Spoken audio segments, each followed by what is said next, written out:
नमस्तोभ्यम नमाम्यहं मम सहोदर आर्य राष्ट्र के रहने वाले मेरे हम उम्र भाइयों, नमस्कार है आप सभी का। स्वागत है आप सभी का अपने पसंदीदा प्रोग्राम नाड़ी वैद्य का क्लब के अंदर। आज हम बात करते हैं लाल मिर्च।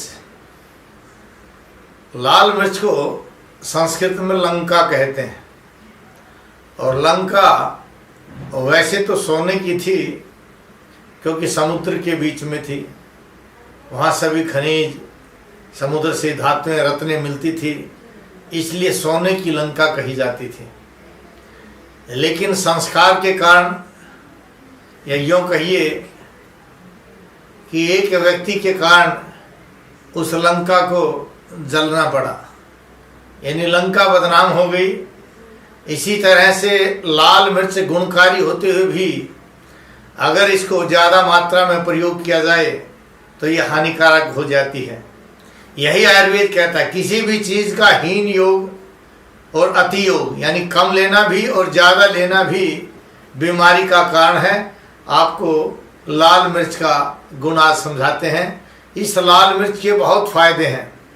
अगर लाल मिर्च की चटनी में लहसुन मिलाकर के आप प्रयोग करते हैं, बूढ़ा व्यक्ति प्रयोग करता है, साथ में अगर घी का प्रयोग कर लिया जाए रोटी या सब्जी दाल के अंदर, तो ये कभी कैंसर नहीं होने देता। यहाँ तक कि प्रोस्टेट नहीं बढ़ने देगा, यूटीआई नहीं होने देगा, यूरिनरी ट्रैक्ट के इन्फेक्शन को ख़त्म करता है और अंदर होने वाले घाव को या गांठों को नष्ट कर देता है। ये गांठें नहीं बनती क्योंकि इसके अंदर सारक गुण होता है और विसरक गुण है जो स्पीड से पूरे रंध्रों में फैल जाता है और वहाँ रक्त का प्रवाह करा देता है। इसको लाल मिर्च कहते हैं। लाल मिर्च को ज़्यादातर हमें चटनी के रूप में प्रयोग करना चाहिए। चाहे आलू की चटनी में लाल मिर्च डाल लीजिए, चने की जो चटनी होती है, हरे चने, कच्चे चने जिसको बोलते हैं, उसकी चटनी में लाल मिर्च डाल करके प्रयोग कीजिए। कई प्रकार की चटनियाँ बनती हैं, कोई भी चटनी आपको नुकसान नहीं करेगी, लेकिन घी के साथ प्रयोग कीजिए।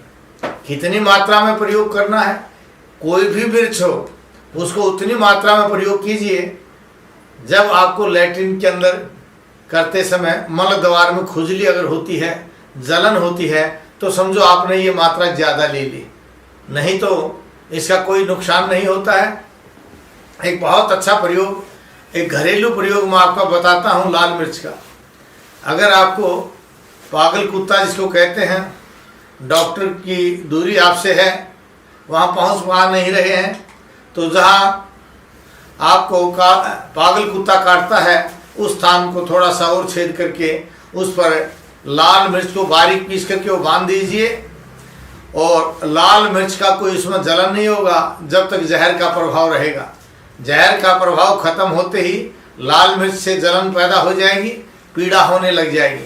तब तक बार बार उसकी पाउडर को उस घाव के ऊपर लगाते रहिए।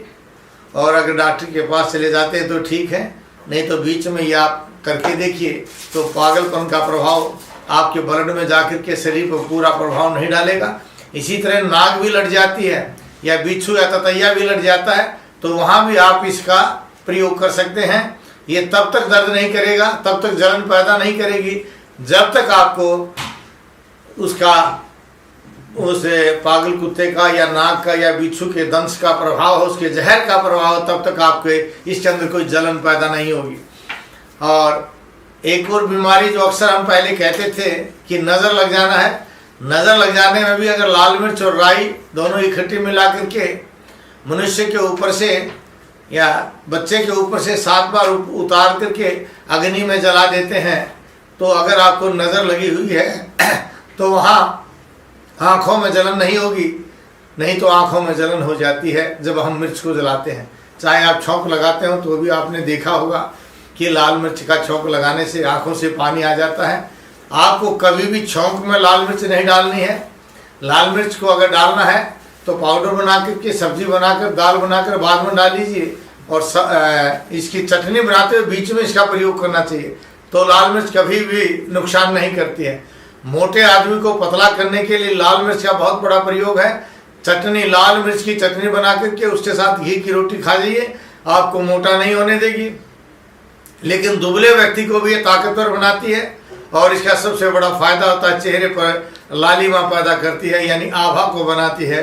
क्योंकि इसके अंदर रक्त का सारक गुण है जो स्पीड से पूरे शरीर के अंदर फैलाता है। यह योग कहिए कि अगर आपको बीपी हाई है तो आपको लाल मिर्च का प्रयोग नहीं करना चाहिए उस समय पर। वैसे अगर लाल मिर्च आप प्रयोग करते हैं तो ये बीपी हाई को भी कंट्रोल करता है, क्योंकि ये सारक गुण है, डाइजेशन पावर बढ़ाएगा, भूख लगाएगा, रक्त का निर्माण करेगा, और जब रक्त का निर्माण होगा तो आपको बहुत ज़्यादा ये फायदा करेगा। चटनी लाल मिर्च की, वैसे तो चटनी हरी मिर्च भी आती है, लाल मिर्च भी आती हैं, शिमला मिर्च आती है, और विभिन्न प्रकार की मिर्चें आप प्रयोग करते हैं। तो एक लाल मिर्च की जो मोटी होती है, जिसमें कोई पीड़ा जलन नहीं होती, को मुंह नहीं जलाती है, अगर उस लाल मिर्च का आप ज़्यादा प्रयोग करते हैं तो विटामिन सी की पूर्ति करती है। जो आप बाजार में दूसरे विटामिन सी प्रयोग करते हैं, वहाँ जो मोटी लाल मिर्च है जिसमें मुंह नहीं जलता, उस लाल मिर्च को सलाद के रूप में आप प्रयोग कर लीजिए, उसको खाइए तो विटामिन सी की आपके अंदर कमी नहीं रहेगी। यहाँ तक कि वह कहीं फोड़े फुंसी और कैंसर से आपको बचाती है, क्योंकि लाल मिर्च जो चटनी के रूप में या वैसे प्रयोग करते हैं उनको कभी कैंसर नहीं हो सकता। जब हम इसको छौंक में प्रयोग करते हैं, जला देते हैं, तो यही लाल मिर्च आपकी कैंसर का कारण बन जाती है, क्योंकि फिर अत्यधिक पित्तवर्धक हो जाती है, और पित्त की अधिकता के कारण यह रक्त को दूषित कर देती है, और दूषित रक्त आपके शरीर में रोग से लड़ने की पावर को खत्म कर देता है। जो चीज़ आपके रक्त को शुद्ध करे, जो रक्त शुद्ध करे, वह आपके अंदर इम्यूनिटी पावर पैदा करता है, रोग से लड़ने की ताकत पैदा करता है। इसलिए क्योंकि महर्षि चरक ने कहा कोई भी ऐसी चीज़ नहीं है जो संसार में खाई ना जा सके। खाने के लिए आपको उसकी उचित मात्रा और समय का पता होना चाहिए। इसलिए प्रत्येक औषध का, प्रत्येक आहार द्रव्य का मैं अपने YouTube चैनल पर आपको बताता हूं कि कौन सी औषध, कौन सा आहार आपको किस समय कितनी मात्रा में प्रयोग करना चाहिए, और उसका जब आप प्रयोग करेंगे तो कोई भी चीज़ आपको नुकसान नहीं करेगी, आपको फायदा होगा। जैसे बताया वैसा प्रयोग कीजिए, आपको देखिए घुटनों का दर्द दूर करेगी, कमर का दर्द दूर करेगी। अगर आपके घुटने फूल गए हैं वहाँ भी ये काम करेगी। रात को सो जाने के पश्चात सुबह उठते हैं तो पूरी बॉडी में दर्द करता है, तो वहाँ भी चटनी का प्रयोग करके देखिए लाल मिर्च की, तो देखिए आपको ठीक लगेगा। सुबह सुबह कोई दर्द नहीं मिलेगा, क्योंकि डाइजेस्टिव पावर को बढ़ाती है। लेकिन ये ध्यान रखिए कि लाल मिर्च का अगर आप प्रयोग कर रहे हैं, साथ में घी का प्रयोग अवश्य ही होना चाहिए। गच्छामि पुनर्मिलनाय, जाना दोबारा मिलने के लिए निभाओं के साथ कि आप स्वस्थ रहें, अपने परिवारजनों को स्वस्थ रखें, भारतवर्ष को स्वस्थ रखें। टीवी स्क्रीन के नीचे जो आप नंबर देख रहे हैं, किसी भी नंबर पर फोन कीजिए, अपॉइंटमेंट लीजिए। मैं आपके प्रत्येक रोग का सही समाधान बताऊंगा और घरेलू इलाज के द्वारा आपको ठीक करने का प्रयत्न करेंगे। जय भारत, जय भारती।